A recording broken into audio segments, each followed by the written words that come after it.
On vous souhaite la bienvenue à ericlatour.com. Dans quelques instants, on vous parle du projet d'intégration Autismopolis, un organisme qui œuvre dans la région depuis quelques années déjà pour les autistes de haut niveau sans déficience intellectuelle. Mais d'abord, politique municipale, deux dossiers importants. La Ville rehausse sa contribution pour le Festival de Montgolfière, mais d'abord, l'avenir des terrains de golf. Les élus ont fini par s'entendre. On reçoit le maire Alain Laplante.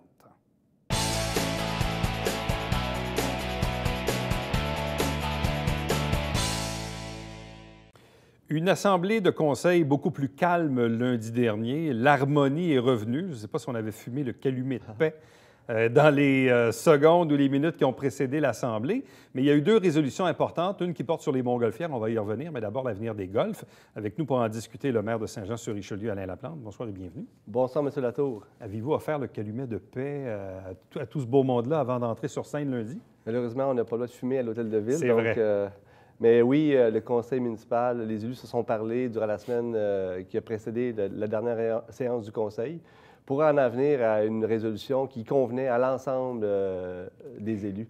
Donc, ce qu'on a fait dans le fond, c'est qu'on est venu abroger la résolution controversée qui avait été adoptée 2 semaines plus tôt, celle que j'avais émis mon veto. Donc, on a abrogé cette résolution-là pour en adopter une nouvelle qui, à mon sens, respecte un petit peu mieux l'esprit de la consultation qu'on souhaite mener auprès des citoyens.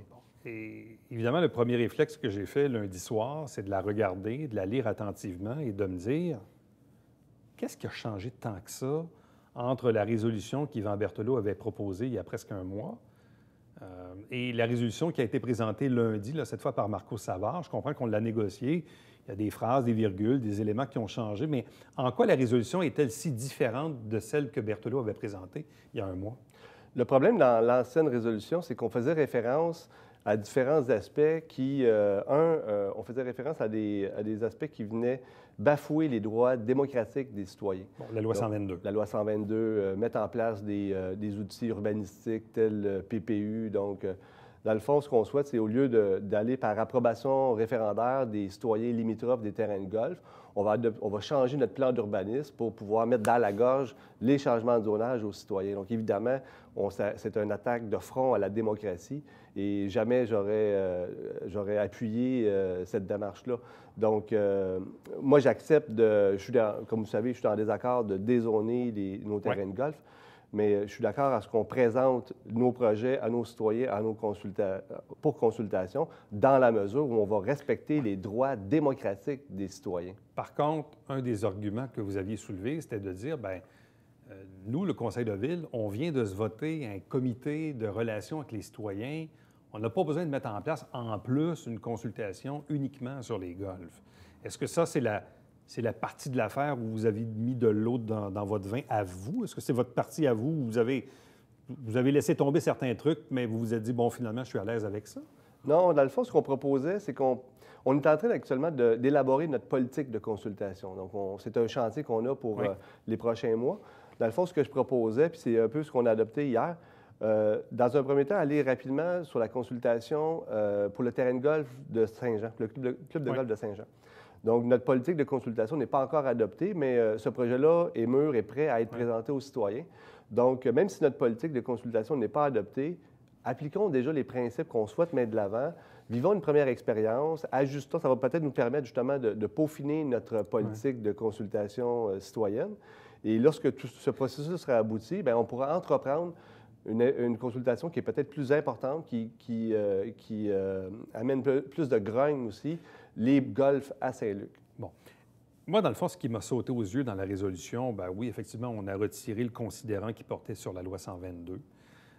On a émis un considérant qui vient mettre la lumière sur les légendes, la mairie, l'ancien golf de la mairie, et celui de Saint-Jean. On vient un peu différencier les enjeux qui sont, on ne veut pas, différents d'un golf à l'autre. Il y a comme deux étapes. Il y a une première étape qui est le club de golf Saint-Jean, dans le quartier Saint-Eugène, et l'autre consultation qui est tout le secteur Bergère des Échevins. Donc, ça inclut les deux golfs, le golf de la mairie, le golf des légendes, la terre à boucher, l'ancienne cour à scrap là, qui a été déplacée, et tout le secteur de la rue Bergère, qui est le secteur qui est de l'autre côté du golfe des légendes, un ancien lotissement que la ville de Saint-Luc avait fait là, dans les années 70. Donc, il y avait des pans de rue qui avaient été dessinés et des terrains qui avaient été vendus. Donc, ces terrains-là ne sont pas développables aujourd'hui. Donc, on souhaite tenir une consultation sur le développement de ces 4 secteurs-là. Bon. Autre élément que j'ai remarqué dans la nouvelle résolution, c'est que Luc Castonguay, qui est le directeur de l'urbanisme, n'est plus le président du comité en soi, quoique l'urbanisme va vous aider va vous accompagner dans votre travail. Yvan Berthelot lui-même n'est plus sur ce comité-là. Est-ce que ça a fait partie des éléments de négociation pour arriver à une résolution unanime? Bien, premièrement, la première résolution mettait en place justement un comité qui venait chapeauter cette consultation-là. La deuxième résolution ne crée pas de comité. Donc, on identifie certains élus qui vont accompagner le service d'urbanisme dans l'organisation, dans la planification de la consultation. Les élus qui ont été proposés viennent d'une proposition de M. Berthelot. À l'origine, mon nom n'était pas là, donc on a proposé évidemment de rajouter mon nom à cette liste d'élus-là. Donc, c'était accepté favorablement par... ça n'a pas été difficile là, comme négociation. Ça allait de soi. Et puis, voilà. Donc, bon. Évidemment, on dit souvent qu'en politique, c'est l'art du compromis. En même temps, on le sait, vous êtes un maire qui, oui, est en situation de minorité. Il y a des indépendants, mais encore là, on l'a vu, dans ce cas-ci, Jean Fontaine s'était rangé derrière la résolution Berthelot au départ. Donc, ça amène un jeu de relations, de négociations, de discussions. Vous en avez profité aussi lundi pour accorder vos félicitations à Yvan Berthelot, à Marco Savard, à Jean Fontaine, pour leur contribution au travail. Est-ce que ça fait partie du nouveau mode de gestion qu'on doit entretenir quand on est un maire en situation de minorité? Bien, je pense que la responsabilité, oui, elle est de mon côté, mais elle est aussi de tous les élus du conseil municipal. On doit travailler toujours dans l'intérêt de la majorité, dans l'intérêt des citoyens. Et je pense que les modifications qui sont proposées, les promoteurs, les propriétaires de terrains de golf nous demandent des changements importants qui viennent changer les règles du jeu, qui viennent changer les affectations des sols. Je pense que c'est important qu'on développe une relation de confiance envers les citoyens. Donc, avant d'entreprendre un processus de consultation, notre résolution ne doit pas déjà indiquer quel sera le résultat de la consultation. Donc, il faut être honnête dans notre démarche. Donc, c'est important que... c'est pour ça qu'on souhaitait d'adopter une résolution unanime auquel tous les élus seraient d'accord et que les citoyens pourraient entreprendre cette démarche de consultation-là en toute confiance. Pourquoi c'était pas possible il y a un mois, puis ça l'est maintenant? C'était possible il y a un mois. Bien, il y a 2 semaines... à l'origine, M. Berthelot avait, quelques minutes avant de traverser du côté public, avait sorti une résolution de sa poche en disant « Je vais adopter ça ce soir ». Cette résolution n'avait pas de sens, donc elle a été votée ce soir-là. J'ai aussitôt apposé mon veto. Mais ensuite, là, il y a 2-3 semaines. Là. 2 semaines plus tard, donc le Conseil a dû réadopter cette résolution-là. Moi, j'avais travaillé justement à proposer une résolution qui aurait pu faire consensus, puis je vous dirais... Il n'y a pas grande différence entre cette résolution-là. On était tout près d'une entente il y a 2 semaines. Les membres du conseil municipal, les gens de l'équipe Berthelot n'ont pas voulu aller de l'avant dans ce sens-là, ont persévéré pour réadopter cette résolution-là, même s'il y avait plusieurs aspects qui n'avaient pas de sens. Mais heureusement, 2 semaines plus tard, on a réussi à s'entendre et puis on a abrogé cette résolution-là pour en adopter une nouvelle. Il y avait une question intéressante lundi soir, la toute dernière, celle de François Blais, l'un de vos anciens candidats, dans le Vieux-Saint-Luc, justement, qui disait, oui, mais monsieur le maire, quand on lit la résolution, à la toute fin, il y a un considérant qui dit, que ça va se terminer par de la présentation d'esquisses.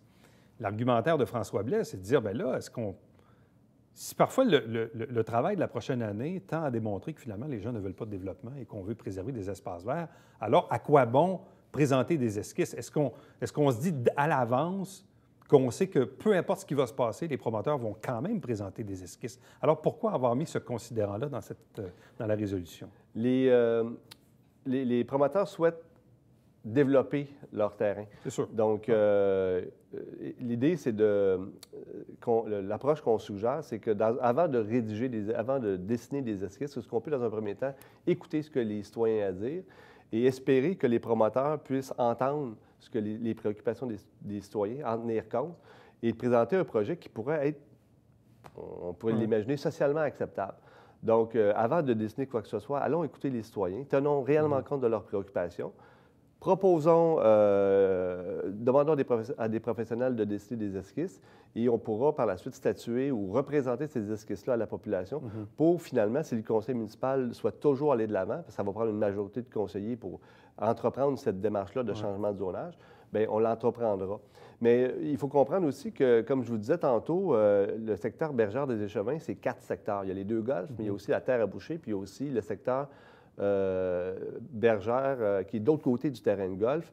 Il y a beaucoup de propriétaires qui sont lésés, qui ont acheté des terrains pensant le pouvoir les développer dans le futur, qui se retrouvent aujourd'hui incapables au prix avec leur terrain.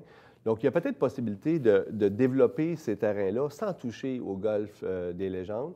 Il y a certainement possibilité de développer la terre à boucher sans toucher les 2 golfs. Le golfe de la mairie est déjà fermé. Il y a l'aspect où il y a toutes les maisons, tous les différents trous, mais il y a aussi le champ de pratique qui est à côté où il n'y a aucune maison tout près de l'autoroute. Bon, il y aurait possibilité peut-être de développer des parties. Donc, regardez, peu importe ce qu'on fera, on aura besoin de mettre sur papier pour que les citoyens puissent réaliser réellement à quoi aura l'air les développements dans leur cour arrière, finalement. Bon, parlons des montgolfières. On le sait, depuis quelques années, il y a eu des déficits. Bon, météo un peu tristounet, mais en même temps aussi... Mais les 6 dernières années, les 6 dernières années de l'International des montgolfières ont été déficitaires. Bon, il y a la météo, il y a aussi les commandites qui sont malheureusement en décroissance, puis pas juste ici, là, partout dans les événements de ce genre-là. Et au fil du temps, dans le fond, la Ville a à peu près ça mis 1 million par année. Là, parce que quand on regarde la subvention, plus le déficit qui est comblé, grosso modo, depuis une couple d'années, la Ville met ça à 1 million par année. Là, dans le fond, est-ce que vous ne venez pas un peu confirmer ça en disant, bien, écoutez, on va allonger un 400 000 de plus qui va porter, disons, à 1 million la contribution de la Ville? On vient officialiser quelque chose qu'on aurait fait de toute façon. Bien, ça dépend de quelle façon qu'on voit ça. Mais effectivement, vous avez raison. L'année passée, la municipalité avait mis 675 000 d'argent des contribuables et l'événement était déficitaire de 300 000. Donc, effectivement, on s'approche du million. Cette année, la contribution de la municipalité est de 680 000 et hier, ce qu'on a décidé, c'est d'ajouter, déjà de donner la marge de manœuvre à l'organisation pour faciliter justement le succès de cette 35e anniversaire-là de notre événement. Donc, de confirmer le 400 000 donc, ce qui amène la contribution municipale à 1 080 000 Évidemment, un message important que j'ai lancé hier, c'est qu'on ne souhaite pas cette année, ce n'est pas un chèque en blanc. Donc, ce qu'on souhaite, c'est que l'événement ne soit pas déficitaire cette année, qu'on administre l'événement en prudence. Et espérons-le, peut-être qu'avec les nouvelles initiatives, les actions, l'organisation, peut-être qu'on pourra générer un surplus et donner une marge de manœuvre pour l'année prochaine. Si on dit, on arrondit, là, on dit, OK, la Ville met, disons, 1 million par année dans son festival, puis la Ville a un budget annuel d'à peu près 150 millions. Bon. Moi, comme contribuable, je me dis, bon, regarde, là, 1 million sur 150 millions, pour ce genre d'événement-là, pour la notoriété, on pourrait le payer en campagne marketing, dans des pubs à la télé, on pourrait faire toutes sortes d'affaires avec ce million-là. Là. Est-ce que ça vaut ça? Est-ce que le Festival de Montgolfière vaut 1 million sur un budget de 150 millions pour une ville comme Saint-Jean? Bien, on peut le croire, effectivement. Puis ce qu'il faut comprendre aussi, c'est que ce million-là qu'on donne au festival, il est multiplié. C'est un budget de 7-8 millions qui est dépensé parce qu'on va chercher des entrées, on va chercher des commandites, on va chercher des différents partenariats. Donc, ce million-là nous permet de bénéficier d'un grand rayonnement auprès de toute la région de Montréal, auprès des États-Unis, etc. Donc, l'objectif de notre festival, c'est justement, bien, évidemment, être au service de nos citoyens, mais aussi de rayonner, faire rayonner Saint-Jean sur la scène montréalaise et même aux États-Unis. Durant la campagne électorale, votre équipe disait, bien, nous, on veut quoi? On veut donner un billet par famille. Une entrée gratuite par famille. Est-ce que ça tient toujours la route pour l'événement qui vient? Oui, puis tu sais, comme vous l'avez dit, la municipalité a mis beaucoup d'argent, mais beaucoup d'argent année après année. Je pense que c'est normal qu'on on redonne un peu à la population. Souvent, on entend, bien, il y a peut-être 30 des festivaliers qui viennent au festival. Les autres sont des gens de l'extérieur. Donc, ce qu'on souhaite, c'est que les citoyens de Saint-Jean se réapproprient leur festival. On a un bel événement. Hein? On est chanceux d'avoir cette qualité d'événement-là, cette qualité d'artistes-là à Saint-Jean-sur-Richelieu. Donc, dans le fond, on souhaite mettre en place une mesure qui va favoriser justement la participation des Joannais, puis qui ne devrait pas avoir un très, très grand impact financier parce que les gens qui achètent des passeports vont continuer à acheter des passeports. Dernière question, parce que ça, c'est pour l'événement du mois d'août cette année. Là. Oui. Mais l'année prochaine puis l'autre d'après, là, vous avez émis un peu deux choses, dire est-ce qu'on ne pourrait pas peut-être, je ne sais pas moi, regrouper tous les événements, Mont-Vieux-Saint-Jean la nuit, la Baume de l'été, les Montgolfières, etc., sous un même chapeau, une corporation qui pourrait gérer tous ces événements-là. Puis vous avez aussi dit, pourquoi pas donner l'idée de mettre des Montgolfières, je ne sais pas moi, toutes les fins de semaine, en plus petit nombre, évidemment, pour animer le centre-ville. Et donc, quitte à déménager le festival de l'aéroport et de le ramener ici dans le centre-ville. Est-ce que ça fait partie des idées, disons, tangibles que vous avez en tête, là? Bien oui, un petit peu tout ça. Puis ce qu'on a fait, c'est qu'on a mis en place un comité de réflexion justement pour rebrasser les cartes puis essayer d'imaginer comment on se voit en 2000, où on veut amener notre événement en 2025. On a la chance d'avoir une organisation justement qui nous amène une grande notoriété.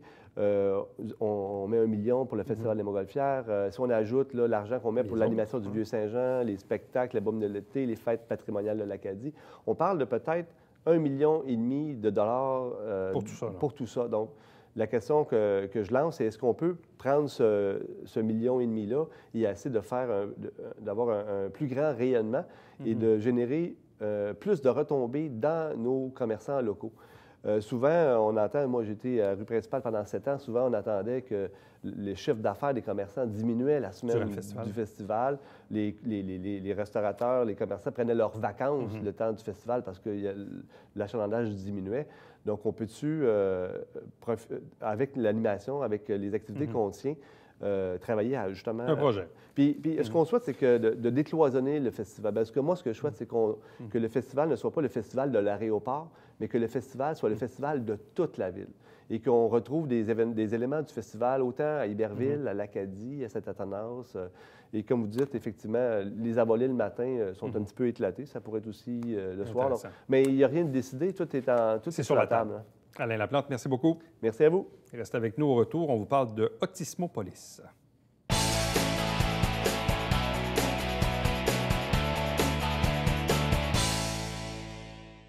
Mesdames et messieurs, bonjour et bienvenue à la Justice entre nous. Mon nom est Seth.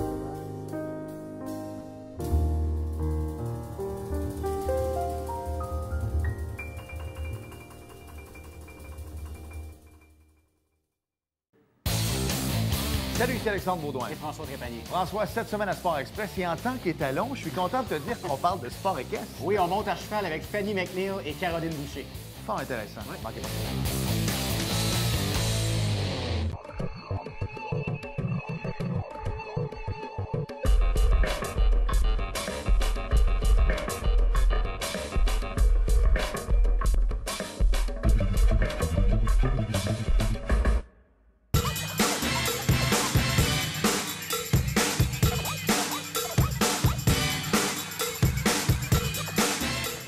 Dimanche, 9h30, Télé Bingo, on vous attend.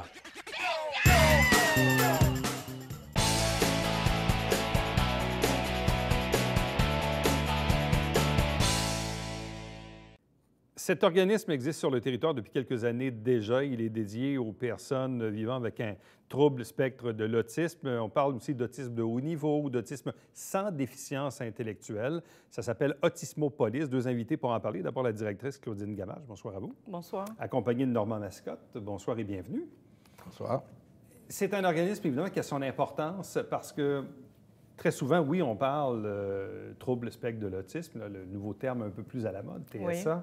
Mais dans certains cas, il faut différencier avec ou sans déficience intellectuelle. Et c'est là où Autismopolis se diffère un peu? Se diffère exactement parce que par la Bible psychiatrique et par les financements gouvernementaux, les personnes autistes ont toujours été traitées ou reçu les services avec la déficience intellectuelle. Fait que les CRDI, entre autres, les CRDI, parce que maintenant, c'est les 6. Fait que tout était sous le même toit. Ce qui a fait que ça crée une ambiguïté, puis ça a créé des mythes aussi. Et à l'époque, il y a un groupe de personnes qui s'est dit, mais là, à chaque fois qu'on veut des services, c'est toujours, surtout, axé avec la déficience intellectuelle. Fait que pour les personnes autistes qui n'en ont pas, qui représentent quand même 75 environ des personnes autistes, se retrouvaient nulle part. Et de là, l'idée est venue de créer Autismopolis. Moi, dans un premier temps, je suis la mère d'un garçon et jamais je pouvais trouver d'activité adaptée à l'époque pour sa réalité à lui. Puis de les emmener avec des personnes avec une déficience intellectuelle sous la raison qu'il est autiste, bien, ça n'a aucun sens. Fait que, et la majorité du financement est axée avec déficience intellectuelle. Qu'est-ce qui fait que, M. Mascotte, que vous vous êtes impliqué au sein de cet organisme? J'ai beaucoup d'amis qui ont des enfants autistes, dont Mélanie Durand, qui est sur le CA du regroupement des travailleurs autonomes avec moi, puis sur le comité du salon avec moi, pour donner un seul exemple. Puis j'aime ça m'impliquer dans des causes qui ont un peu plus de problèmes que d'autres, questions de financement, par exemple, etc. Puis, Autismopolis, bien, c'est pour aider les autistes à s'intégrer à la société normale, avoir une possibilité de se trouver un emploi plus facilement parce que les gens, excusez l'expression, vont les regarder de travers parce qu'ils ne comprennent pas. Puis, depuis qu'on est impliqué jusqu'à un certain point, on essaie d'avoir un peu plus d'argent du gouvernement, etc. Ma fonction, c'est surtout une fonction administrative. C'est du bénévolat encore dans mon cas, mais je trouve ça très important. Bon. Vous avez dit un mot important par rapport aux employeurs. Ils ne les comprennent pas. Souvent, par rapport à l'autisme, c'est souvent un problème de langage. C'est-à-dire que c'est comme si on ne parle pas la même langue, dans le fond. C'est un peu ça. On ne comprend pas c'est pas les mêmes mots, c'est pas les mêmes phrases, ça ne veut pas dire les mêmes affaires. Donc, c'est comme si, finalement, on a deux humains qui ne parlent pas le même langage. Et c'est ça un peu qui, probablement, pour nous, entre guillemets, les normaux, si on est si normaux que ça. Les non-autistes ou les neurotypiques. C'est ça, oui, c'est ça. Mais, tu sais, on se dit, dans le fond, et pourtant, ces gens-là peuvent contribuer, peuvent s'intégrer socialement, peuvent travailler, peuvent être utiles à des entreprises. Il y en a déjà énormément qui le font sans que les gens le sachent. Oui, c'est ça. Il n'y a pas d'apparence d'autisme. Souvent, les gens, on va entendre, moi je l'ai entendu souvent dans l'entourage, oui, mais ça ne paraît pas. Quand je parle de mon fils, entre autres, ou de d'autres personnes autistes que je connais, puis ça me fait toujours rire parce que ça devrait ressembler à quoi? Oui, c'est ça. C'est un être humain. C'est neurodéveloppemental, l'autisme. Fait que c'est le cerveau qui décode différemment. Ces gens-là ne voient pas comme nous en partant. Ils voient en images. De là, les difficultés en interaction sociale, la difficulté à décoder tout ce qui est les rôles sociaux, les codes de vie. Il n'y a rien d'inné pour eux. Ils doivent l'apprendre par l'aide de neurotypiques, des non-autistes. Et de là, la complexité de travailler avec une personne autiste ou de socialiser avec eux. Parce que ils sont dans le concret, ils sont dans le ici-maintenant. Puis, les non-autistes, on est un petit peu compliqués dans la vie. Hein? Une journée, on dit blanc, le lendemain, on dit noir. On est dur à décoder des fois. Et bien voilà. Puis c'est très difficile pour eux. Alors, à ce moment-là, le contact, c'est le plus... Moi, je dis toujours aux gens, quand vous voulez vous adresser concrètement à une personne autiste, la phrase que vous allez dire, si elle se dessine, vous allez avoir une plus grande facilité. Quels sont les besoins de financement pour Autismopolis? Bien, en fait, c'est de payer il faut payer les employés, les employés fixes, les aidants sur place, les thérapeutes, etc. C'est toi qui as les différents titres, là. Bien, c'est surtout pour des éducateurs spécialisés, des c'est intervenants qui puissent outiller ces personnes-là à s'intégrer dans la société. Parce que nous, quand ils arrivent, ils sont adolescents, adultes. Il n'existe aucun service sans déficience intellectuelle parce que la majorité du budget gouvernemental va en répit. Et nous, on ne fait pas de répit, naturellement. parce qu'ils sont tous Ouais. capables de s'occuper d'eux-mêmes. Mais vu que la difficulté est en interaction sociale, beaucoup ont vécu des traumatismes en milieu scolaire, beaucoup d'intimidation, entre Évidemment. autres. Fait que c'est difficile pour un non-autiste. Pour un autiste, c'est extrêmement difficile. Qu'est-ce que vous tenez comme service ou comme atelier ou comme accompagnement à l'intégration? La première base qu'on donne, c'est vraiment des activités où les personnes peuvent se rendre dans nos locaux le vendredi soir, le samedi, et venir participer à une activité de leur choix dans le but vraiment d'interagir avec d'autres. Il n'est pas question de jeux d'ordinateur, chacun dans leur coin. Toutes les activités sont en fonction de les obliger à interagir entre eux. Le vendredi soir, ça, c'est la soirée populaire Donjons et Dragons, qui est un jeu parfait pour l'intégration. Il y a combien de personnes à peu près qui peuvent participer aux activités de Tismopolis? Présentement, c'est à peu près par activité une vingtaine. Mais au total, sur vos listes, là, vous avez combien de personnes différentes là, qui font affaire avec Autismopolis? Pour la portion socialisation, je dirais en tout et partout 30-40 personnes. OK, une quarantaine, là. Oui. Avez-vous oui. une activité de financement prochainement? Oui, on a un bingo ludique qui va se passer le 7 avril, ce qui va comprendre un souper, un bingo naturellement, mais avec des prix cocasses. Plus, il n'y aura pas de 1 000 là, rien de ça. Là. Et ça va être animé par et un animé par- humoriste imitateur. OK. Et puis là, ça va finir avec une soirée de danse, karaoké, etc. Question d'avoir une soirée là, vraiment plaisante, là, vraiment pour le plaisir. Parce que pour les personnes autistes, l'humour est quelque chose qui les intéresse vraiment. Ça leur parle. Ouais. Et on voulait une soirée où tout le monde pouvait rire. Autismopolis, merci beaucoup. Donc, bonne continuation, bonne chance pour la suite. Merci. Merci, Eric. Reste avec nous. Au retour, le Babillard quotidien.